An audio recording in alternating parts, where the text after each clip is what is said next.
Ma'ams and sirs, welcome to the Jarrett Bellmund Show. We are located here at the Center for Arts and Inspiration.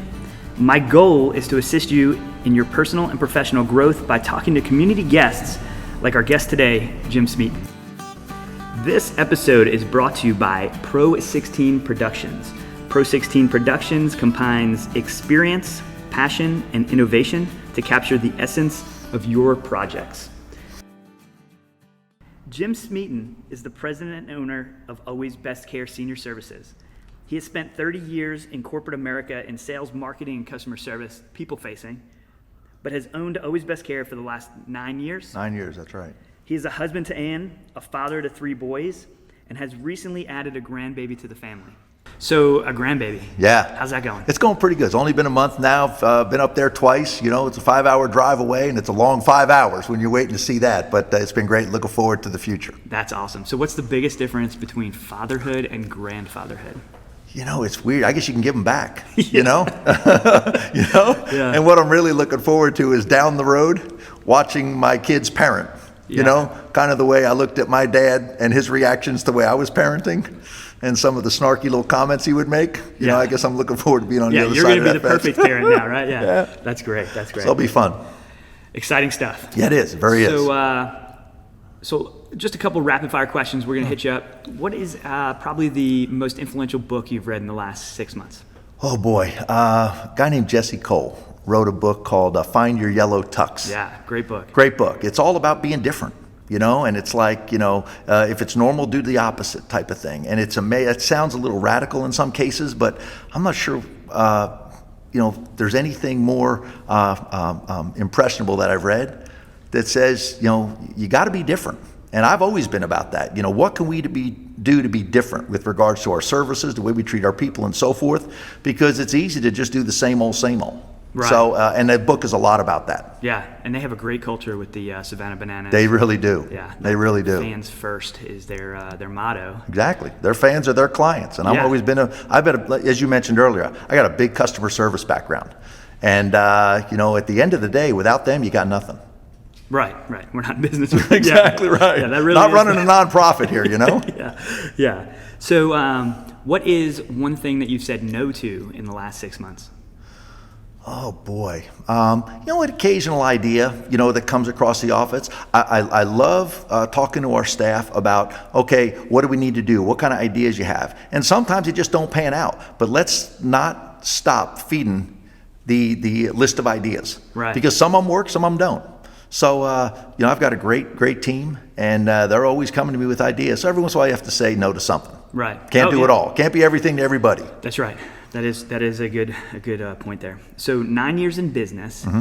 I've known you for, probably 7 of those. Probably. Which is great. Yeah. So in 2018, you were the Henderson County Chamber Business Plan of the Year winner. That's correct. Yeah. So let's talk about business planning. Sure. Absolutely. It is not something that you did and set on a shelf and left. No. It changed how you did business. That's true. It does. So how long ago did you write your first business plan for Always Best Care? Oh, matter of fact, day one. I mean, when I first got in, it was first thing I did. It's like, okay, I'm getting in this business now. You know, what's point B, and how am I going to get there? You know, business plan is not more than a roadmap when it really comes down to it.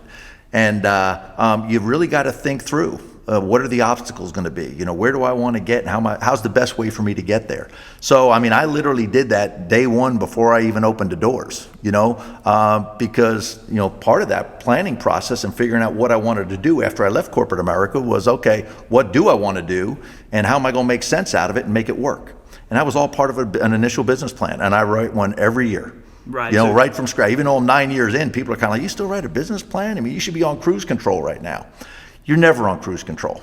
You know? Things are always changing. Exactly right. Yeah, I like how you said roadmap, and I think that's the key, is that the road keeps going. It does. And so you have to be prepared for what's coming up.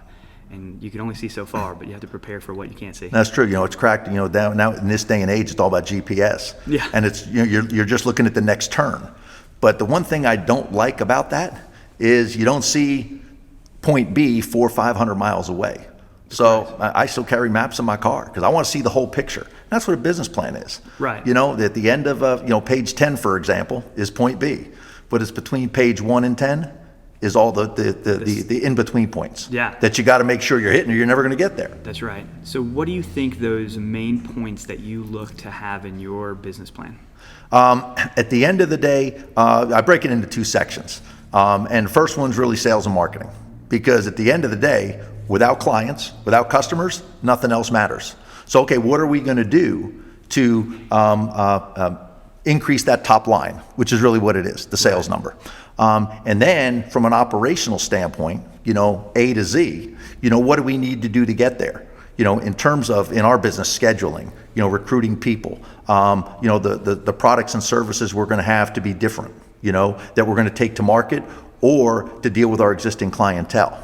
Just a lot of things. So if you really had to look at it from a 30,000 foot point, it's bringing on your clients and your sales and marketing effort, and then your operational effort to make sure that once you bring them on, you're doing what needs to be done and you're keeping them happy.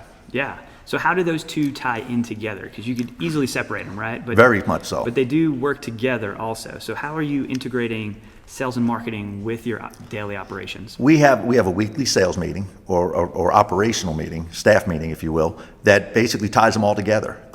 And stepping back for a minute, when we develop our business plan, it's not me sitting there saying, okay, folks, here it is.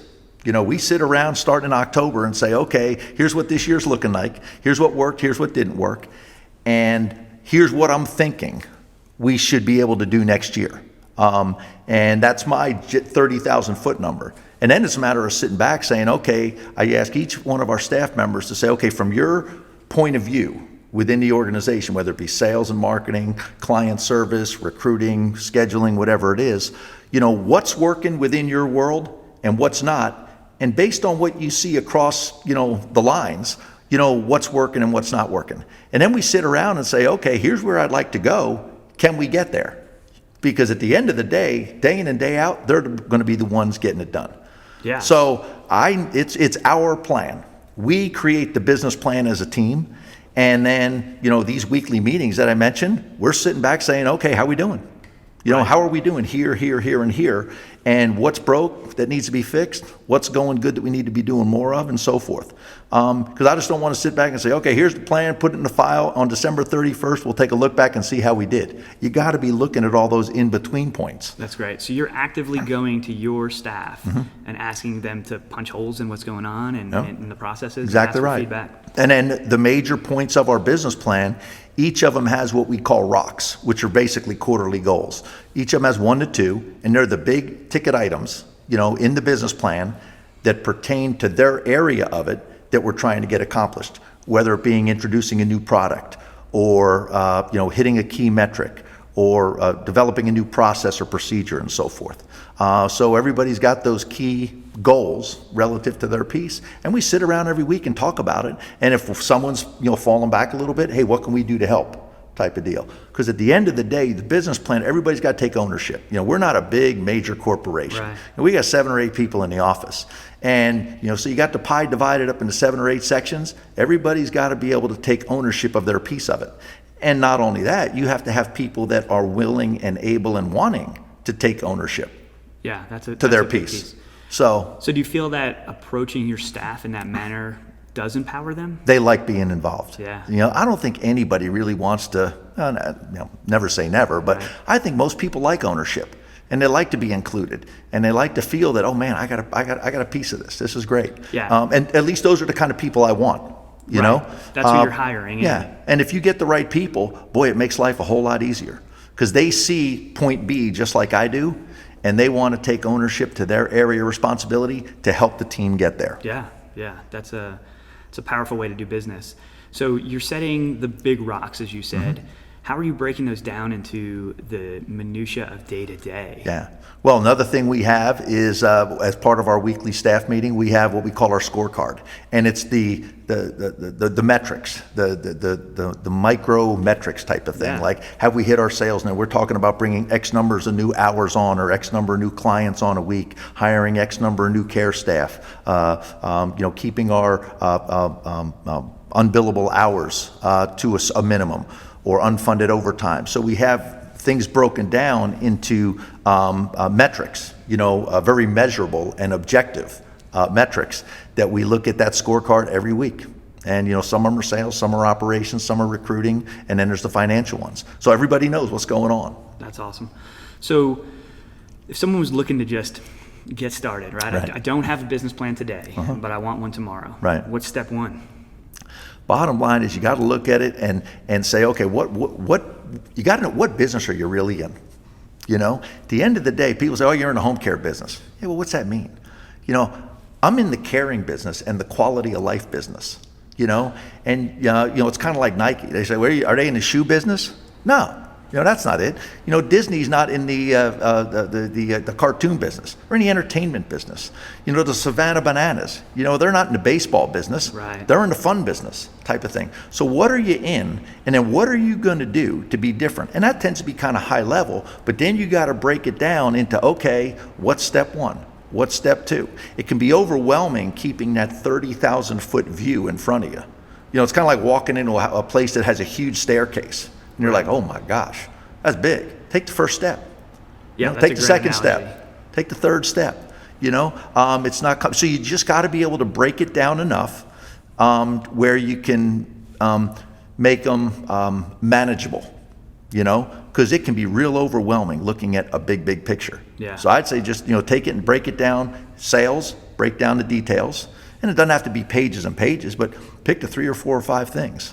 When I got into this business, I'd never done this before. I was always in the manufacturing business. But at the end of the day, I was still dealing with people. So it's like, okay, what do I got to do day one? I got to walk into this place and talk to somebody. And then from an operational standpoint, it was like, oh my gosh, now we got a client. What do we do? You got to break it into those real small pieces. Yeah, it helps the long-term success. It does, yeah. There's there's the long game out there. You mentioned that term earlier. But you got to break the long game down into the smaller part. Right. You got to have your at bat. That's exactly right. So you're redoing your business plan annually? Annually, yep.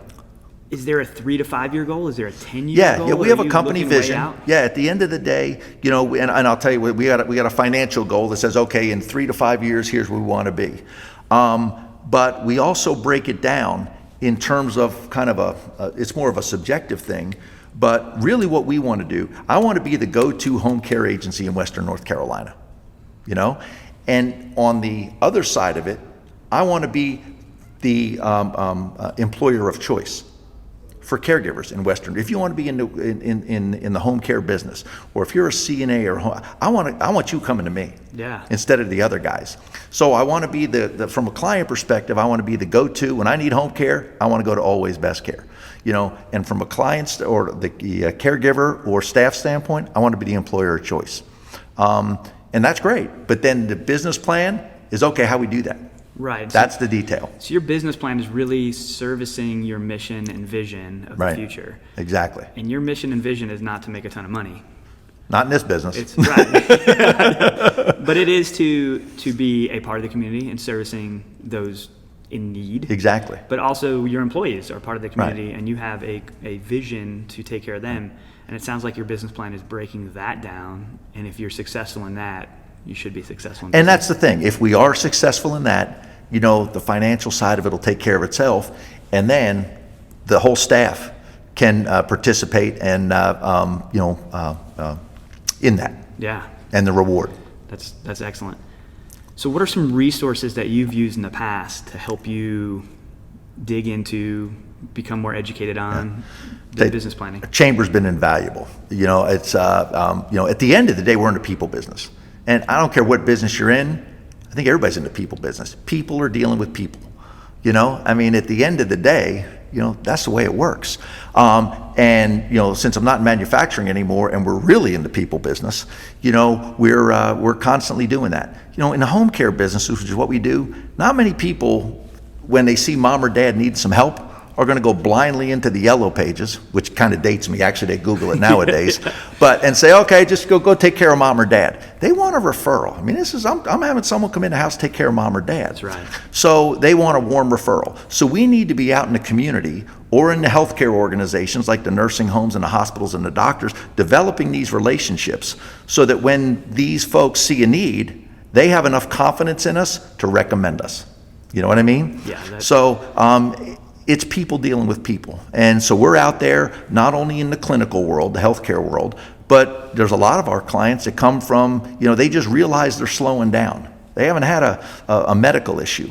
So we deal with the elder law attorneys and the financial and wealth managers and advisors. Folks like yourself. I mean, we do a lot of just networking at business after hours, because every once in a while it's one of those, I always ask the question, how do you hear about us? He says, well, I got a friend at church who has a friend who has a friend. And it's kind of like, well, how'd that come about? Yeah, the sister of exactly, my right. So, you just never know where Yeah. clients are coming from. So we need to be out there networking and being face-to-face with people in all walks of life for us to be successful. So there's probably a lot of people that will have hesitation to start a business plan, right? I know I hear that all the time. But how do you know when you're done? That's a difficult, because it's easy to keep adding and adding and adding. Yeah. And over the last several years, when I won the business plan contest, I really made a concerted effort to cut it back. I mean, heck, I had a business plan. It was probably 10 pages. And it was just a matter, okay, what can you really do to break it down into that? And I've shrunk that to less than half, 4 to 5. Yeah. But you really got to sit back and say, okay, what are the real big ticket items, the absolute got-to-dos this year? And you may want to have some on-deck stuff in there, but you can't do too much. You can really get overwhelmed, and it's real easy to just have this, man, I got this great 10-page business plan, but realistically, how much of that can you get done?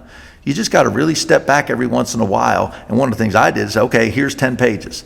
What can I cut out to make it 8? And then once I got to 8, what can I do to make it 6? And then what can I do to make it 4, type of thing. And it's amazing how easy that is to really cut back and end up with 5 to 10, big ticket items that you can realistically get done. Right, and then you feel good with those little wins. Exactly. That's the thing. If little wins become big wins, exactly right. That's excellent. That's great advice. I appreciate that. So we've talked a lot about your team, and I know in the last year to 18 months, you've really focused on what your culture is. And, and I hear it in just you talking about your business plan. But let's talk about where that came from, because you and I had this discussion a year ago, I guess. About that. And it came from, well, you tell the story. Yeah. So Always Best Cares? Well, actually, this came from... Well, our company is Always Best Care Senior Services. And a buddy of mine down in Greenville, who has a similar business, he created his client satisfaction survey. And what he called it was his Always Best Cares, survey. And I've always been intrigued by acronyms. So I was like, man, CARES, C-A-R-E-S, that's kind of cool. I said, what could we do to kind of make that our thing? So what we did, again, with the team, it wasn't just me saying, okay, guys, here's what it means. We sat around in the office and says, listen, I want to come up and make CARES, C-A-R-E-S, really mean something.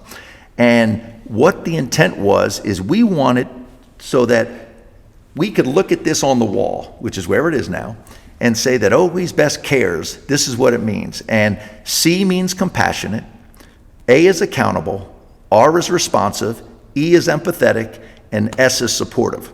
So what we do is we look at it and say, okay, in all of our interactions with amongst ourselves, with our caregivers in the field, with our referral sources, and with our client, we can look on that wall and say, were we compassionate in what we did? Were we accountable in what we did? Were we responsive? Were we empathetic, and were we supportive? And it's really become our values and our guiding principles. So whenever something happens, did we do these? That's great. And we've had T-shirts made up so that when we have caregivers that have really gone over they earn a T-shirt that has this written on the back. So you have full buy-in. Absolutely, everybody's in. Yeah. It's really cool, and they love it. And we really tried to boil down what we're doing in how we do it into those 5 words. And so you could probably walk into your office and ask what those acronyms are, and your staff is going to know. That's right. And if they don't know, they could turn around and read it on the wall, because it's huge. It's in front of them at all times. Exactly. And we've got 8.5 by 11 pieces of paper with it hanging around the walls. We got T-shirts. It's really what we want to be. So in the last year, how has that positively impacted your business? I think it's been great. We had a record year in 2019, and for a lot of reasons. And a lot of it was that. And the thing that's funny about it, I say we have record sales last year and so forth. We had hardly had a salesperson last year, through some turnover and some things that happened. So we kind of did all that without a real concerted sales effort out there. And I really think it's because, we've developed to a point where people know us, and this type of a culture and mentality has helped, sell, from within. That's an amazing culture, right? And that's culture creating itself. That's true. Yeah, because it's like a snowball going down the hill. Once you get it going, it just kind of keeps growing. Yeah. You can't stop promoting. I mean, that's one thing. The worst thing you want to do is stop selling. But you got a little momentum behind it. It can really help things out. So what would be the advice you would give to somebody who said, man, I really need to get to culture? Because culture is a current hot topic. Yeah. People use the word maybe incorrectly. Yeah. Or as a force it down my employee's throat kind Right. of way. Yep. And I don't think that's what culture is, right? No. And you can have a bad culture. True. Oh, yeah. And so how would somebody get started? For you, it was you envisioned the acronym, right? It was, right. and it pulled together, but then you put 5 words together. Mm-hmm. So how do you get started with that? Bottom line is that goes back to what I said earlier. You got to know what business you're in. And at the end of the day, we're in the caring business. We care for people who need assistance and so forth. So, once you know what business you're really in, I think you really need to sit back and just in a couple of bullet points or a couple of words, be able to say, okay, what's important for us to accomplish that? And when you're in there caring for people, again, we're in a home care business. There isn't a client we have that wants to need us. Right. But everybody's not dealt that same kind of card. So what we're trying to do is say, okay, within your situation, what can we do to help maximize your quality of life by filling in the gaps and giving you the assistance you may need? And, what are the key things we need to do? We need to be compassionate. We need to be supportive. We need to be empathetic, to be able to accomplish that. So if you can really break what you're doing down into, a couple of key points, keep it small. Then you've got a simple roadmap and a measuring stick to follow day in and day out with regards to your interactions. That's excellent advice. Well, Jim, I appreciate you sitting down with us. How can people get a hold of you if they have more questions about what you do at Always Best Care or about business planning or some culture planning? Sure. We'd love to chat with you about, just like you said, business planning or about what we do in terms of our services. You can reach us. Our office is in Fletcher, not far from the airport here in Asheville, 828-676-2939, or alwaysbestcarewnc.com is our website. We'd love to chat with you. Love to have a conversation about what we could do to help you either with your situation or with regards to business planning. Love to chat with you. Excellent. Well, it was a pleasure talking with you this morning, Jim. Thanks for being our guest. No problem. It was great, Jared. Thanks very much. Appreciate that. Thank you for watching the Jared Bellmund Show. Be sure to hit subscribe, ring the bell for future notifications, and check out the description for more information.